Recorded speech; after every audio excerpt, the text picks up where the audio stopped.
E aí pessoal, hoje nós vamos falar sobre outro método numérico para encontrar raízes de funções reais. Hoje será o método do ponto fixo, o MPF. A gente vai falar um pouco da mecânica do método, né? Assim como da bissecção. A gente vai trabalhar com exemplo aí e depois a gente passa para a implementação. Se você já conhece tudo ou se não está interessado em ver como ele funciona, pode pular direto para a implementação. Beleza. O método do ponto fixo, ele é o que? Ele vai pegar uma função f de x, também um intervalo que vai de a até b. Esse intervalo contém uma raiz de f de x, né? Só que, diferente do método da bissecção, a gente vai reduzir o nosso problema a isso aqui, ó. Pensa, se a gente quer encontrar uma raiz de f de x, então a gente pode afirmar que f de x é igual a zero. É a equação que a gente está procurando. E a partir dessa equação aqui, a gente vai fazer o famoso isolo x. A gente vai isolar o x e desse outro lado aqui, a gente vai ter uma função que também depende de x, tá bom? Ou não depende de x, pode ser uma constante. Não, eu não sei, normalmente, né, os exemplos dos exercícios com que nós trabalhamos, vai ser uma função que também depende de x, né? Então a gente vai ter uma aproximação inicial que o usuário vai dar para a gente, que a gente chama de x0, e a partir dessa aproximação inicial a gente gera uma sequência para a raiz. Mais à frente a gente vai ver que tem algumas exigências para que essa sequência seja convergente, né? Então, basicamente, a mecânica do método é muito simples, porque você substitui o x0 nessa função g de x, então, e com isso você obtém o x1, então x1 é igual a g de x0, e com esse x1 você substitui de novo no g de x, e a gente pega o x2 igual a g de x1, o x2 lá de baixo e assim por diante, entendeu? A gente vai encontrar a raiz, vamos chamar a raiz de r aqui. Se R é uma raiz de f de x, então f de r é igual a zero, né? E para esse método aqui, isso só vai acontecer se g de r for igual a r, ou seja, quando eu achar a raiz, vamos supor que o número 5 seja a raiz de uma função, e eu colocar 5 nessa função g, o resultado tem que ser 5 de novo. A gente chama essas funções g de x de função iteração, tá? É a função que nós vamos usar para realizar as iterações, a quantidade de iterações que o usuário nos pedir, beleza? Então vamos ver um exemplinho aqui, o mesmo exemplo da aula passada, f de x igual a x quadrado menos e elevado a x. A gente vai trabalhar com essa equação aqui, a gente quer achar uma raiz, então a gente faz com que isso aqui seja igual a zero, beleza? E aí a gente isola o x de todas as maneiras possíveis e a gente fica com três funções de iteração. A gente fica com uma que é x igual a menos raiz de e elevado a x, outra que é x igual a raiz de e elevado a x e outra que é x igual a ln de x elevado ao quadrado. E aí surge a pergunta, qual delas eu uso? Com que garantia eu afirmo que elas convergem para a raiz? E é daí que vem o teorema da convergência do método do ponto fixo, né? O MPF. Lembrando que aqui eu não vou discutir o porquê que uma coisa é verdade ou não, eu estou mais focado na parte mecânica do método, o que tem que se fazer para que o computador resolva isso para a gente, tá? Então tem essas duas exigências aqui que a nossa função iteração tem que cumprir para gerar uma sequência convergente para a raiz no nosso intervalo AB. A primeira exigência é que g de x e g' de x, a derivada de g de x, elas têm que ser contínuas nesse intervalo aqui. Ou seja, se houver uma singularidade, por exemplo, se nosso g de x for 1 sobre x, né? E o nosso intervalo for, sei lá, de menos 1 até 1. Perceba que de menos 1 até 1, o zero está incluído. Só que a função 1 dividido por x, eu não posso dividir por zero, né? Então existe uma singularidade no ponto x igual a zero. Isso faz com que a função deixe de ser contínua nesse intervalo aqui. Beleza? Então ela tem que ser contínua. E a outra exigência é que o módulo da derivada de g de x tem que ser menor que 1. Eu vou mostrar no papel como isso aqui funciona, porque aqui a gente vai colocar a derivada de g de x, né? A gente vai trabalhar um pouco, fazer um pouco de álgebra, e a gente vai descobrir x é menor ou x é maior que alguma coisa. E, enfim, será melhor se vocês virem como isso funciona, tá bom? Então, aqui eu estou mostrando para vocês como que a gente faz a checagem se a nossa função interação cumpre aqueles dois requisitos do teorema da convergência para o método do ponto fixo. Então a gente tem a nossa função de exemplo aqui, né, f de x igual a x quadrado menos e elevado a x, e a gente quer saber, a gente deseja saber, a gente desconfia que há uma raiz no intervalo que vai de menos 1 até 0. Então vamos lá, a gente tem a nossa primeira função interação, g1 de x.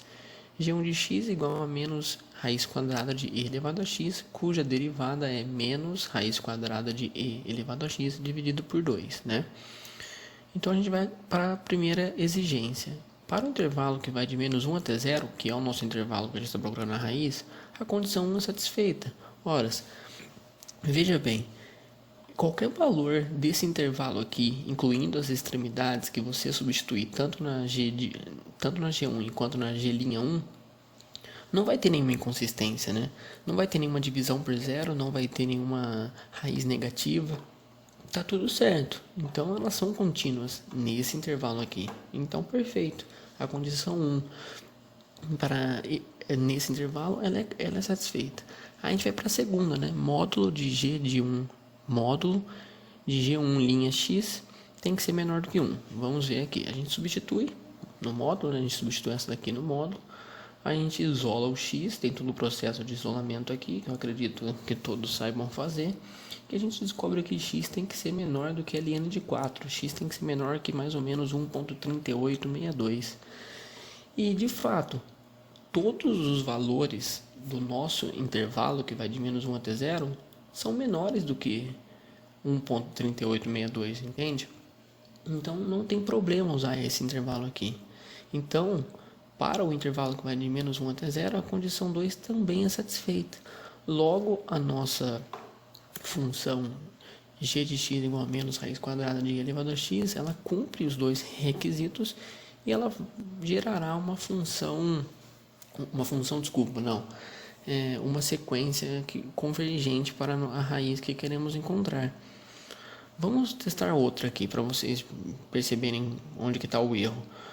G2 de x é igual a ln de x quadrado. Isso está na primeira parte do vídeo, né? As funções de iteração que nós encontramos. Onde g'2x é igual a 2 dividido por x. Para o intervalo que vai de menos 1 até 0, se a gente usar a extremidade superior do intervalo, onde x é igual a 0, a derivada de g no ponto 0 vai dar um 2 dividido por 0. Isso aqui vai dar um erro. Então essa função, a derivada do G2, ela não é contínua no intervalo em que a raiz de f de x se encontra. Então a condição 1 ela já não é satisfeita. Então essa função interação ela não vai gerar uma sequência boa que convirja para a nossa raiz. Ok? Eu vou deixar a terceira função interação, que é a mesma que essa, com exceção do sinal de mais, para vocês fazerem aí, vocês vão perceber que mesmo ela sendo idêntica a isso aqui, esse sinal aqui muda tudo.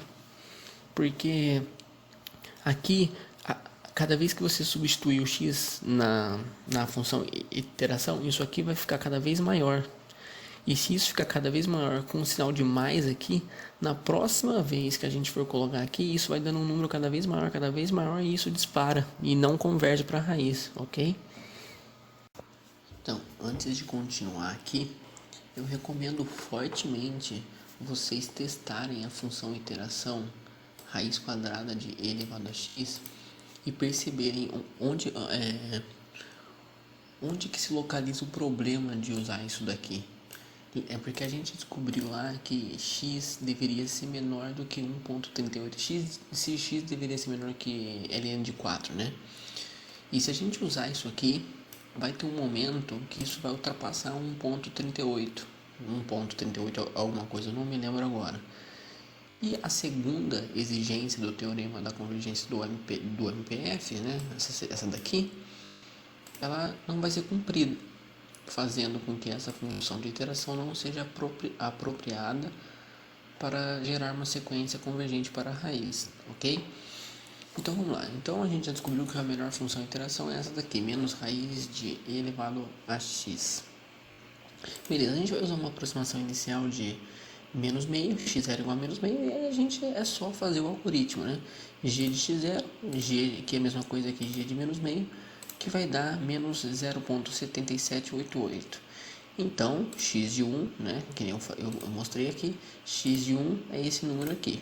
Passando para a segunda iteração, g de x1, que é a mesma coisa que g de menos 0,7788, que vai dar esse número aqui, menos 6,6774, que fazendo desse jeito que eu coloquei aqui, x2 é esse número aqui.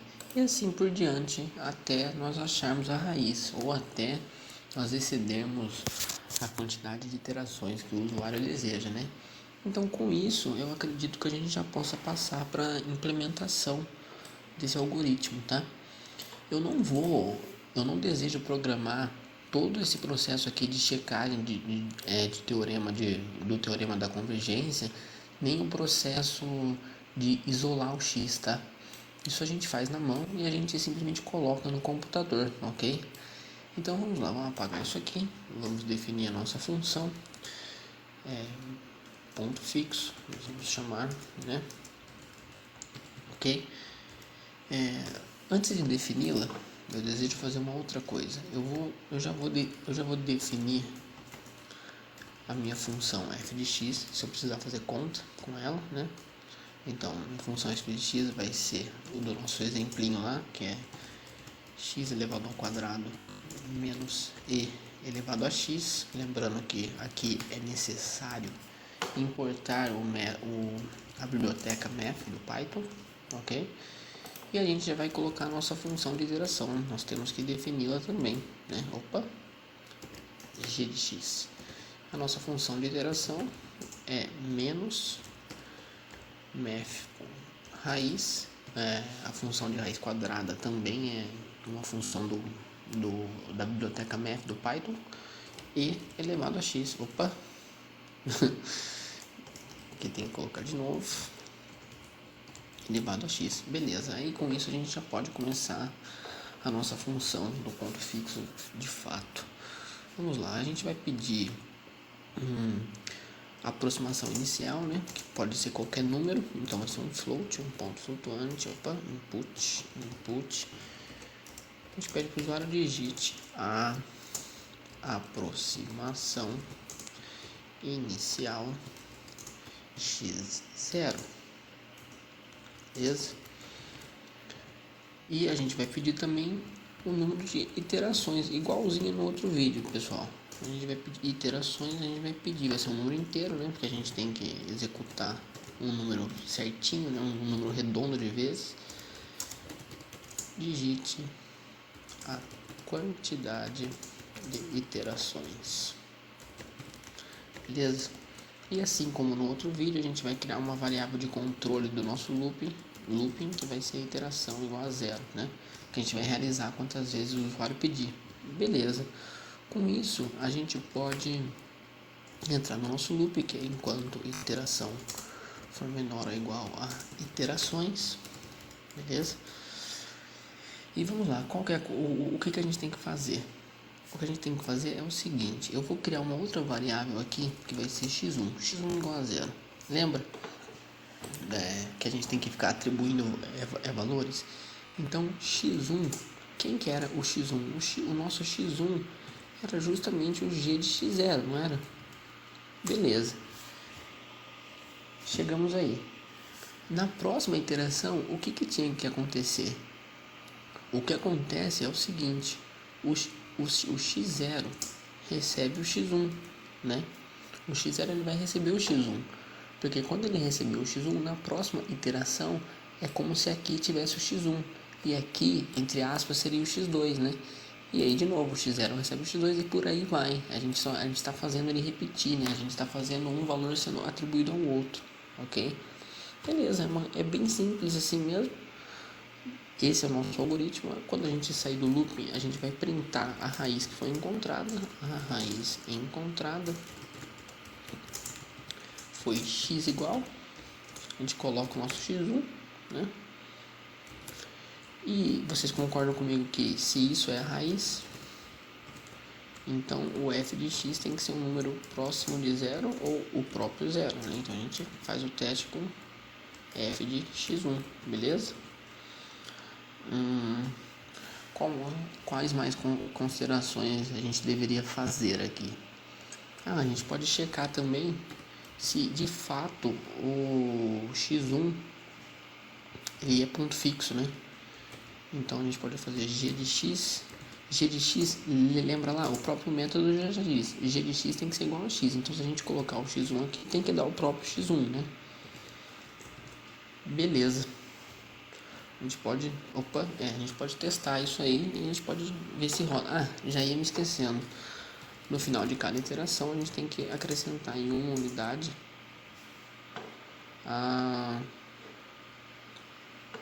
na variável iteração, né? Senão a gente entra num loop infinito. Então já dá para testar isso aqui. Então vamos salvar e vamos ver se vai rodar, né? Vamos torcer para dar certo, né? Vamos lá, peraí, vai rodar, rodou. Ponto fixo. Vamos seguir o nosso exemplo. A nossa aproximação inicial era meio, né? Era menos meio. A gente vai fazer um total de 15 iterações. Vamos ver. A raiz encontrada é realmente aquela que a gente achou no outro vídeo, né? Bem próximo, né? Menos 0,70346. E aqui, veja bem, olha que interessante. O nosso f de x deu um número extremamente próximo de zero, tá vendo? É um e elevado a menos 8 aqui. Então isso aqui é muito próximo de zero. Isso é praticamente zero. E o nosso g de x, olha só que interessante, é praticamente o nosso x, confirmando o método do ponto fixo, né? Que g de x tem que ser igual a x. Beleza, gente? Então, essa foi a implementação do método do ponto fixo, com uma explicação, com um exemplo. Ele é chatinho, né? Fazer a checagem daquele teorema da convergência não é legal, é complicado. Eu não diria complicado, mas é um pouco trabalhoso, dependendo da função e de sua derivada, né? Mas depois que a gente tem isso em mãos, o método mesmo, a execução do algoritmo, ela é muito simples. Então, espero que vocês tenham entendido tudo, espero que tudo tenha ficado claro. Se não ficou claro, por favor, comentem aí, eu posso tentar ajudar, posso resolver exemplos para vocês, basta me mandar aí, beleza? Então, muito obrigado por assistir, até o próximo vídeo.